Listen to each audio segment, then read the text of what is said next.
Hello friend, welcome to khantips. In this video I will show you how to create a guard mode folder from a simple folder. So let's get started. जी दोस्तों, तो आज की इस video में आप लोगों को बताऊंगा कि कैसे आप सिंपल फोल्डर से गार्ड मोड फोल्डर बना सकते हैं। गार्ड मोड फोल्डर वो होते हैं जिससे आप पूरे सिस्टम को कंट्रोल कर सकते हैं, जिस तरह कंट्रोल पैनल है। ठीक है, तो मैं आपके साथ एक सिंपल कोड शेयर करूंगा और वो कोड मैं नीचे डिस्क्रिप्शन में भी दे दूंगा। ठीक है, आप उसको जस्ट सिंपली कॉपी करोगे और उस फोल्डर में पेस्ट करोगे। चलिए मैं आपको दिखा देता हूँ। तो सबसे पहले आप लोगों ने यहाँ पर एक सिंपल सा फोल्डर बनाना है, न्यू, यहाँ पे आके फोल्डर। ठीक है, ये सिंपल फोल्डर है, तो इससे हम वो कंट्रोल पैनल बनाएंगे भी।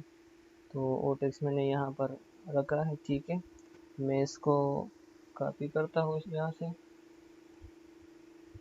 और इसमें पेस्ट कर देता हूँ। ठीक है, एंटर। ये देखो जी, बन गया कंट्रोल पैनल। तो आप इससे आप कुछ भी कर सकते हो। ठीक है, आपकी मर्जी हो, पासवर्ड चेंज करना है, जो भी करना है यहाँ से, चेंज अकाउंट टाइप और क्रिएट एन अकाउंट, ये सब कुछ चीज़ें आप यहाँ से कर सकते हैं।